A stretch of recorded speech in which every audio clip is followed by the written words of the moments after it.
আমাদের অভিনেতা অভিনেত্রীদের আসলে মেন্টর নাই।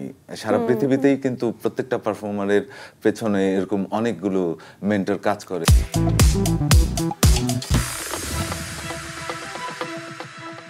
দর্শক, এবারের পর্ব আড্ডাবাজি। আজ 2025 সালের দ্বিতীয় দিন, আর আজ আমরা হট সিটে আমন্ত্রণ জানিয়েছি বিদেশি মানের একজন দেশি অভিনেতাকে। কেন এই বিশেষণটি দিলাম সেটি আজ বঙ্গবিটিতে মুক্তি পাওয়া রায়হান রাফির ওয়েব সিরিজ ব্ল্যাক মানি দেখলেই কিন্তু বুঝতে পারবেন। এই সিরিজে বোম জামাল চরিত্রে রীতিমতন বিস্ফোরক পারফরমেন্স উপহার দিয়েছেন সেই অভিনেতা, যার নাম সুমন আনোয়ার। হ্যাঁ দর্শক, নির্মাতা, চিত্রনাট্যকার, অভিনেতা সুমন আনোয়ারকে আজ আমরা আমাদের স্টুডিওতে আমন্ত্রণ জানিয়েছি। তো চলুন দর্শক কথা বলি বোম জামালের সুমন আনোয়ারের সাথে। হ্যাপি নিউ ইয়ার, কেমন আছেন? ভালো আছি, হ্যাপি নিউ ইয়ার। বছরের শুরুর দিনই তো নিশ্চয়ই দেশি বিদেশি সবার কাছ থেকে উইশ পেয়েছেন, উইশ করেছেন। কার উইশটা বেশি ভালো লেগেছে? আমার এক বন্ধু উইশ করছে যে 2025 সালে বাংলাদেশ যেন একটা সুন্দর অদ্ভুত সময় পার করে, কারণ 24টা আমাদের জন্য নানা রকম অস্থিরতার মধ্যে ছিল। তো ব্যক্তিগত জীবন এবং নির্মাতা এবং অভিনেতা হিসেবে গত বছরটা কেমন গেল? ভালো। রাজনৈতিক অস্থিরতা এবং দেশের মানুষের নানান সংকট ছাড়া ইনশাল্লাহ ভালো ছিল। আর 2025 নিয়ে কি প্ল্যান শুনবো? প্রত্যেকেরই তো একটা নিউ ইয়ার রেজুলেশন থাকে। তো অভিনেতা, নির্মাতা এবং একজন ব্যক্তি জীবনে যদি জানতে চাই কি কি প্ল্যান রয়েছে? ব্যক্তি জীবনে তো মানে অনেক কিছু পরিকল্পনা আছে, সেগুলো এক্সিকিউট করা লিস্ট অনেক লম্বা হয়ে যায়, কিন্তু বছর শেষে আবার সেগুলোকে মিলাতে গেলে দেখা যায় যে সব লিস্ট ফুলফিল হয় নাই। As a human good soul, মানে ঠিকঠাক মানুষ হিসাবে একটা বছর কাটাতে পারেন, এটাই আমার কাছে মনে হয় যে অনেক ভালো, বা এক ধরনের আপনার আশেপাশে মানুষের জন্য এটা অনেক হেল্পফুল হবে। অভিনেতা হবার পাশাপাশি তো আপনার অন্যতম একটা পরিচয়, আপনি একজন নির্মাতাও বটে। আপনাকে হাওয়া, পরাণ এবং দুর্দান্ত সব কন্টেন্টে দারুণ অভিনয় করতে দেখেছি। তো ফাইনালি পরিচালক হিসেবে আপনার কাজ কবে দেখবো বড় পর্দায়? খুব শীঘ্রই আসছে মির্জা নামে একটা ওয়েব ফিল্ম, সেটা বঙ্গতেই আসবে। আমার ধারণা যে অনেকদিন দর্শক আমার কাছ থেকে আমার নির্মাণ পাচ্ছিল না, তো এটা 2025 সালের শুরুতেই দর্শক মির্জা দেখতে পাবে। মির্জা নিয়ে তো আমরা শুনবই, তবে আপনার ব্ল্যাক মানি নিয়ে কথা বলতেই হবে। বোম জামাল, মানে হোয়াট অ্যান ইন্টারেস্টিং নেম। এই নেপথ্যের গল্পটা শুনবো, ক্যারেক্টারটার বিস্তারিত।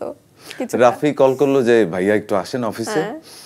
তারপরে বললো যে ভাই আমরা তো একটা সিরিজ করছি, তো আপনার চরিত্রের নাম বোম জামাল। আমি বলো কি বোম জামাল?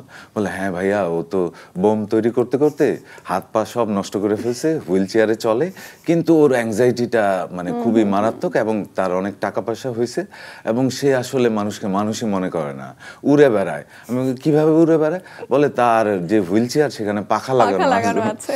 তো আমার কাছে খুবই ইন্টারেস্টিং লাগলো এবং টিমটা খুবই দুর্দান্ত ছিল এবং আমার ধারণা যে আজকেই রিলিজ পাবে, দর্শক খুবই মজা করে কন্টেন্টটা দেখতে পাবে। আর ওই যে শুরুতে বললাম যে দেশি বিদেশি সংলাপ, সেটা একটু শুনবো। সেইটা ছিল আমার প্রথম শট। তো বলল যে ভাইয়া এই সংলাপটা একটু অন্যরকম চাচ্ছি। আমি কিরকম চাচ্ছ? বলে যে সংলাপটা যেন একটু দর্শক মনে রাখে। তো আমি আসলে ক্যারেক্টারে যখন পৌঁছে যাই তখন আসলে অনেক ডিরেকশনকে ক্যারি করা সম্ভব হয় না। চরিত্র আসলে যেই দিকে নিয়ে যায় সেদিকে যাওয়ার চেষ্টা করি। তো ওই মুহূর্তে বোম জামাল হয়ে উঠে এইরকম একটা সংলাপ তৈরি হয়েছে যেটা আসলে অনেক ডিজাইন করা ছিল না। অভিনেতা হিসেবে ব্ল্যাক মানি নিয়ে আপনি কতটা আশাবাদী? খুব ভালো। আমার কাছে মনে হয়েছে যে এই মুহূর্তে বাংলাদেশের মানুষের মনে যে অস্থিরতা, এবং এটা কিন্তু কন্টেম্পোরারি একটা কন্টেন্ট, যে আসলে বাংলাদেশের বিগত সময়ে যেই সমস্ত মানি লন্ডারিং ছিল এবং black money related political issues ছিল, ওইটারই কাইন্ড অফ একটা ফ্যান্টাসাইজড ফিকশন এটাকে আমরা বলতে পারি। তো পরিচালক রায়হান রাফি তো এই সময়ের অন্যতম সফলতম একজন পরিচালক, তার সাথে তো আগেও কাজ হয়েছে। আচ্ছা, এই সিরিজে যখন কাজ করলেন শুরু থেকে শেষ পর্যন্ত এক্সপেরিয়েন্সটা কেমন ছিল? খুবই ভালো ছিল। আর এই সিরিজটার ইন্টারেস্টিং পার্ট এরকম ছিল, পুরোটাই আমরা রাতে শুট করেছি। তো দেখা গেল এরকম আমাদের হোটেলের পাশেই লোকেশন ছিল, শুটিং কল এরকম থাকতো যে ভাইয়া আপনার কল রাত 3টায়। দেখ সারাদিন ঘুমাচ্ছি, সারা রাত শুট করছি। আর টিমটা খুবই ইন্টারেস্টিং ছিল। আর রাফি খুবই ফান ফুর্তি করে শুটিং করে, আমিও আসলে খুবই আনন্দের সাথে কাজটা করতে চাই। আমার শুটিং ইউনিটেও সবাই খুব ফুর্তি করে কাজ করে, মানে যে শুটিং মানে একটা সিরিয়াস যুদ্ধ হচ্ছে, এরকম যুদ্ধের পরিস্থিতি তৈরি হলে পারফর্মার আসলে তার চরিত্রে পৌঁছানোর মতো ওই জায়গাটা খুঁজে পায় না। সো একটা রিলিফ, একটা ফুর্তি, একটা আনন্দের মধ্য দিয়ে হ্যাঁ যদি একটা ক্যারেক্টারকে ক্যারি করা যায়, ওই অপরচুনিটি পেলে পারফর্মার খুব সুন্দরভাবে একটা জায়গায় পৌঁছাতে পারে। তো অভিনেতা সুমন আনোয়ার কিভাবে বোম জামাল হয়ে উঠলো, আমরা সেই প্রস্তুতির দিনগুলো শুনবো। এইটা আসলে মানে পার্সোনাল কিছু এক ধরনের তো একটা জার্নি থাকে যখন আপনি একটা চরিত্র নির্মাণ করতে যাবেন, তারপরে আপনার ডিরেক্টর এবং আপনার যে স্ক্রিপ্ট কন্টেন্ট অনুযায়ী আপনার এক ধরনের ডিজাইন থাকবে। আমাদের এখানে হয় কি যে চরিত্র নির্মাণের সময়টা খুব কম পাওয়া যায়, তবে আমার কাছে মনে হয় যে চরিত্র নির্মাণের যে কৌশলগত জায়গাগুলো আছে সেগুলো আসলে সেগুলো নিয়ে আমাদের তো ইনস্টিটিউট নাই, লেখাপড়ার জায়গাটাও একটু কম। এই জায়গা নিয়ে অনেক বেশি আমাদের ইন্টারনাল টক হওয়া উচিত, আমাদের ওয়ার্কশপ হওয়া উচিত, তাহলে আমাদের অভিনেতারা আরো গ্লোবাল মার্কেটে কম্পিট করতে পারবে আমার কাছে মনে হয়। দারুণ। এখানে তো আপনার লুক এবং কস্টিউম পুরোই আলাদা, আর ওই যে বললেন পাখা লাগানো হুইল চেয়ার, তারপরে বস্তা ভরা টাকা, সবকিছুর একটু ডিজাইন নিয়ে শুনবো যে কার ছিল এই প্ল্যান, তারপর ডিজাইনারের সাথে আপনি কিভাবে কোপ আপ করে নিয়েছেন। এটা আমি যে আমাদের আর্ট ডিরেক্টর ছিল শিহাব, তার সাথে আমি একটু করে শেয়ার করেছিলাম এবং রাফির সাথেও শেয়ার করেছিলাম যে দেখো তোমরা যদি সত্যিকার অর্থে এই লোকটা উঠতেছে এরকম একটা ডিজাইন করতে চাও, আর যদি তার হুইল চেয়ারে পাখা লাগানো থাকে তাহলে তার হুইল চেয়ারের পাখার সাথে কিছু আলোও থাকতে পারে, বা এরকম নানা ধরনের কাস্টমাইজ জিনিস মিলে একটা চরিত্র তৈরি হয়। এটা সেট, লাইট, কস্টিউম সবগুলো ডিপার্টমেন্ট যখন একটা চরিত্র একটা গল্পকে তৈরি করতে যায়, তখন সবার ডিজাইন যখন একসাথে হয় তখন একটা ফিকশন একটা চরিত্র ওয়ার্ক করে। তো এটার জন্য আসলে প্রি প্রোডাকশনটা খুবই গুরুত্বপূর্ণ। আমরা এবার একটু অন্য প্রসঙ্গে জানতে চাই। আমাদের বাংলাদেশে বোধহয় যে কোনো অভিনেতার জন্য ইটস ভেরি কমন থিং যে কোনো একটা চরিত্রে অভিনয় যদি খুবই জনপ্রিয় হয়, তারপরে দেখা যায় সেই অভিনেতাকে ওই সিমিলার ক্যাটাগরির চরিত্রগুলোই অফার করা হয়। নিশ্চয়ই এটা আপনিও ফেস করেছেন। হ্যাঁ, কিন্তু আবার আমার কাছে মনে হয় যে পারফর্মার ডিসাইড করবে আসলে সে কোন ধরনের চরিত্রে উপস্থিত হবে দর্শকের সামনে। হতাশ লেগেছে কখনো এগুলো নিয়ে? এগুলো নিয়ে আসলে আমি তো আসলে পেছনে কাজ করা মানুষ, সো আমি রাইটিংটা করি, ডিরেকশনটা করি, এই পাশাপাশি অ্যাক্টিংটা করি। তো আমার কাছে মনে হয় যে আমাদের নিজেদের এক ধরনের একটা কম্বাইন্ড জার্নি হওয়া উচিত।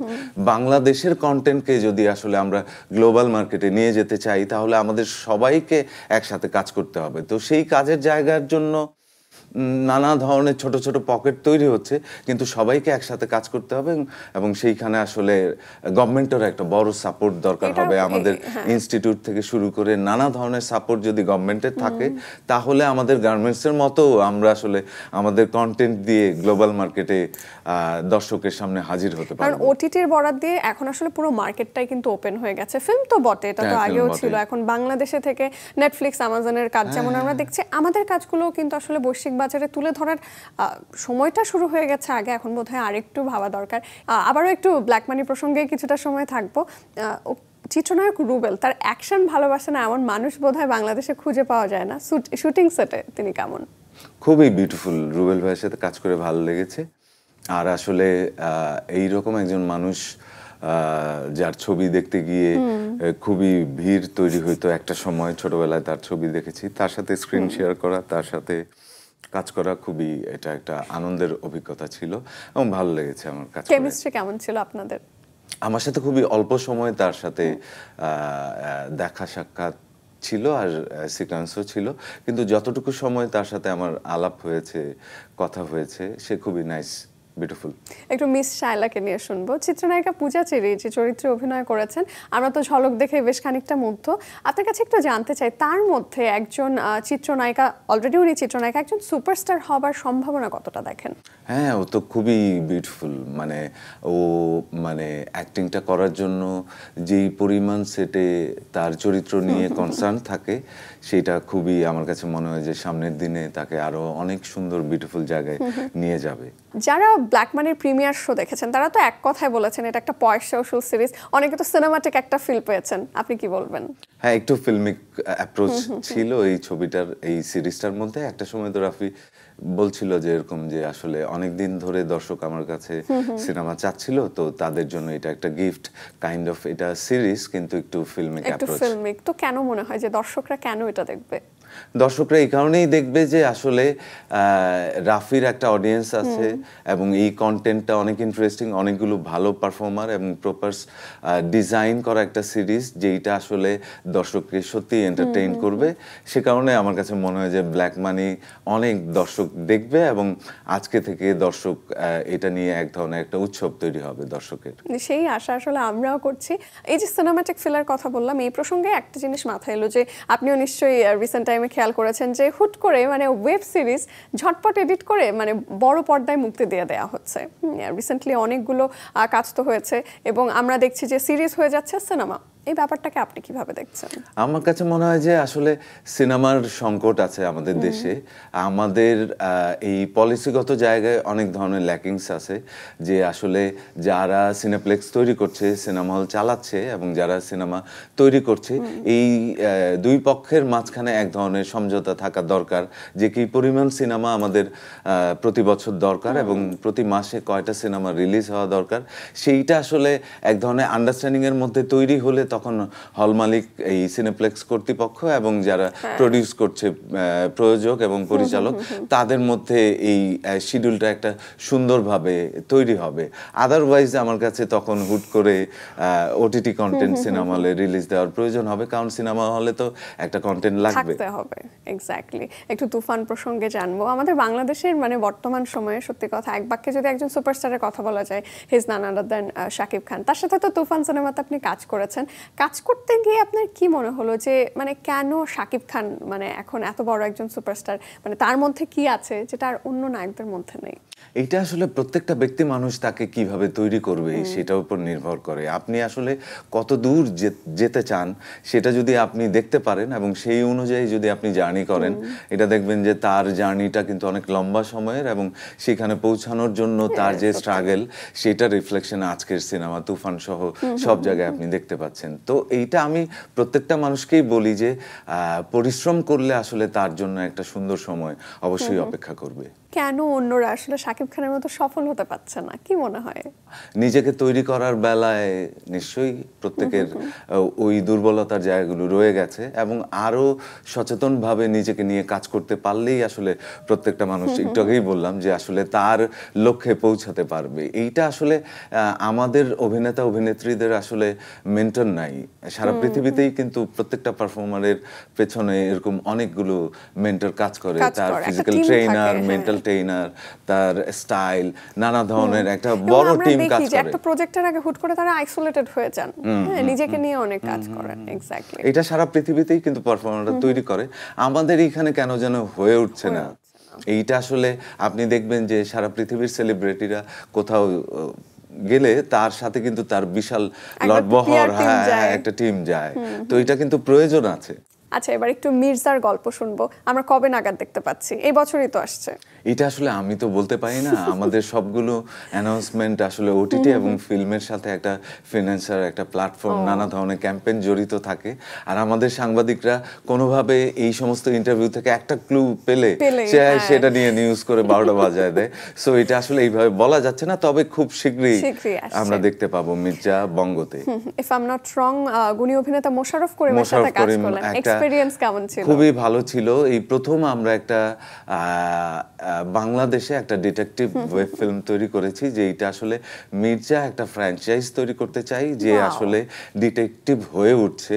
তো একটা ডিটেকটিভ হয়ে ওঠার গল্প, সেটা মোশাররফ করিম খুব দুর্দান্তভাবে ক্যারি করেছে এবং আমাদের আশেপাশের ডিটেকটিভ যে সব চরিত্র আমরা দেখি তারা কিন্তু এস্টাবলিশড ডিটেকটিভ, আর আমাদের এখানে যেই মির্জা, সে আসলে 50 বছরের একটা মানুষ যে মাত্র ডিটেকটিভ হওয়ার প্রস্তুতি নিচ্ছে। বাহ, তো ইন্টারেস্টিং গল্পটা। একটা সময় আপনি বলেছিলেন যে আপনি যে ধরনের চরিত্র অভিনয় করতে চান, এবার যদি আপনার অভিনয়ের প্রসঙ্গে আসে আবারও, পরিচালকরা হয়তো সেই ধরনের চরিত্র নিয়ে আপনাকে ভাবছেন না বা অ্যাপ্রোচ করছেন না। এখনো কি এটা ফেস করেন? মানে কতটা? না, আমার কাছে মনে হয় যে আসলে আপনি কি ধরনের এটা তো আসলে ব্যক্তি মানুষের আর্টওয়ার্কের রিফ্লেকশন তার আর্টের মধ্যে খুঁজে পাওয়া যায়। তো আপনি আসলে যেই ধরনের চরিত্রের মধ্যে দিয়ে আপনার স্বপ্নকে লালন করেন, সেই চরিত্রটাকে যদি আপনি ক্যারি করেন, নিশ্চয়ই আপনার বন্ধু বা আশেপাশের পরিচালকরা তার রিফ্লেকশন খুঁজে পাবে এবং আপনি সত্যিই সেই চরিত্রে পৌঁছে যাবেন কখনো না কখনো। আমাদের এখানে হয় কি যে একজন অভিনেতা তো একটা কাইন্ড অফ ইনস্টিটিউটের মতো, তার উপর ইনভেস্টমেন্ট হবে, তাকে নিয়ে অনেকগুলো কাজ তৈরি হবে, তো তাকেও আসলে একটা পলিসির মধ্যে দিয়ে যেতে হবে। আপনার একটা ক্যালেন্ডার থাকতে হবে, আপনার একটা ডিজাইন থাকতে হবে। তো এই সমস্ত বিষয়ে আমাদের অভিনেতা অভিনেত্রীরা খুবই দুর্বল। তাদের ব্যক্তিগত ডিজাইন, ব্যক্তিগত ক্যালেন্ডার, মেন্টর, ভিশন এগুলো খুব আমি খুঁজে পাই না। তো আমি ব্যক্তিগতভাবে যাদের সাথে আমার ইন্টারাকশন হয়, আমার যে এক্সপিরিয়েন্স, আমার যে লার্নিং আছে, সেই জায়গা থেকে আমি সিনিয়র জুনিয়র সবাইকে আমার মতো করে তাদের আমার এই ক্যালেন্ডার বা আমার প্রজেকশনগুলো শেয়ার করি, যেন সেও তার মতো করে তার ক্যারিয়ারের একটা গ্রাফ তৈরি করতে পারে, যেটা সে দেখতে পায় যে আমি এই রকম জায়গায় পৌঁছাতে চাই। এমন কোনো ড্রিম ক্যারেক্টার রয়েছে যেটা প্লে করতে চান, এখনো করেননি? নিশ্চয়ই সেটা এখন বলবো না, কারণ স্বপ্ন এরকম ভাবে বলে দিতে হয় না। আমার কাছে মনে হয় যে সেটাকে লালন করতে হয়। কিন্তু স্বপ্ন আপনি লালন করবেন নিশ্চয়ই, কিন্তু যদি না বলেন বুঝবো কি করে মানুষ? না, সেটা যখন কাজ হবে নিশ্চয়ই দেখা যাবে। আমার কাছে মনে হয় যে 2025 সালে আমি একজন নির্মাতা হিসাবে, লেখক হিসাবে আমার বেশ কিছু প্রোডাকশন থাকবে দর্শকের জন্য, আর অনেকগুলো ইন্টারেস্টিং চরিত্র, শুধু বোম জামাল না, ব্ল্যাক মানির মতো এরকম অনেকগুলো ইন্টারেস্টিং ক্যারেক্টার 2025 সালে দর্শক দেখতে পাবে, যেটা অলরেডি শুটেড। এগুলো অ্যানাউন্স করতে পারছি না, ওই যে বললাম যে এগুলো প্ল্যাটফর্ম এবং ডিরেক্টর প্রডিউসারের এক ধরনের অ্যানাউন্সমেন্ট পলিসি থাকে। তো দর্শক সারা বছর এই রকম বিউটিফুল কন্টেন্টের মধ্যে দিয়ে যাবে, আই হোপ। তো এই চরিত্রগুলোর মধ্যে কি আপনার সেই ড্রিম ক্যারেক্টারটা রয়েছে? না, এত তাড়াতাড়ি ড্রিম এক্সপ্লোর করতে চাই না, আরেকটু পরে। আপনি দেখেন যে আমার কাছে মনে হয় যে অমিতাভ বচ্চনকে যদি আপনি আজকে জিজ্ঞেস করেন যে তার ফার্স্ট ইনিংস আর সেকেন্ড ইনিংস, আপনি যদি অমিতাভ বচ্চনের সেকেন্ড ইনিংস দেখেন, কি দুর্দান্ত সব চরিত্র অভিনয় করছে। তো এইটা যখন আপনি আর্লি স্টেজে অমিতাভ বচ্চনের ফার্স্ট ইনিংসে আপনি যদি কোশ্চেন করতেন, সে নিশ্চয়ই এগুলো বলতে পারতো না একটাও। ওকে, এবার আপনাকে ঝটপট কিছু প্রশ্ন করব, চটপট উত্তর দিতে হবে। নতুন বছরের প্রথম মুহূর্তটা কার সাথে কোথায় কাটিয়েছেন? নতুন বছরের প্রথম মুহূর্তটা খুব সুন্দরভাবে কেটেছে রুম্মানের সাথে। কোন জুটিকে বেশি মানায়, রায়হান রাফি, তমা মির্জা নাকি রেদওয়ান রানী, সাদিয়া আয়মান? আমি ঠিক এইভাবে ভেবে দেখি নাই, এরকম প্রশ্ন করলে আমার জন্য খুব বিপদ। গত বছর মুক্তি পাওয়া আপনার প্রিয় 3টা বাংলাদেশি সিনেমার নাম বলুন। প্রথমেই বলবো আমার সিনেমা তুফানের কথা, তারপরে 1971, সেই সব দিন, হৃদি হক প্রবাবলি, এবং আকরাম খানের নকশিকাঁথার জমিন। নতুন বছরে সবার তো নিউ ইয়ার রেজুলেশন থাকে, তো 2025-এ কোন গুণটি রপ্ত করতে চান? আমি অনেক বেশি নেচারের সাথে মানে টাইম পাস করতে চাই, অনেক বেশি ঢাকা শহর ছেড়ে খুব ভালো অক্সিজেন নেওয়ার জন্য ঘুরে বেড়াতে চাই। আপনার সাথে কথা বলে খুব ভালো লাগলো এবং ব্ল্যাক মানির জন্য অনেক শুভকামনা। ইন্টারেস্টিং আরও সব চরিত্রে দেখতে চাই এবং দোয়া করি যে খুব দ্রুত আপনার সেই ড্রিম ক্যারেক্টারের জন্য আপনাকে আমরা পাই। বিনোদন সারাদিনকে সময় দেওয়ার জন্য অনেক ধন্যবাদ। Thank you. দর্শক, আপনারা আজকে থেকে মুক্তি পাচ্ছে বঙ্গতে ব্ল্যাক মানি, আপনারা সকলে দেখবেন, আমার ধারণা আপনারা খুব এনজয় করবেন। থ্যাংক ইউ সবাইকে, এবং সবাইকে নতুন বছরের শুভেচ্ছা, হ্যাপি নিউ ইয়ার।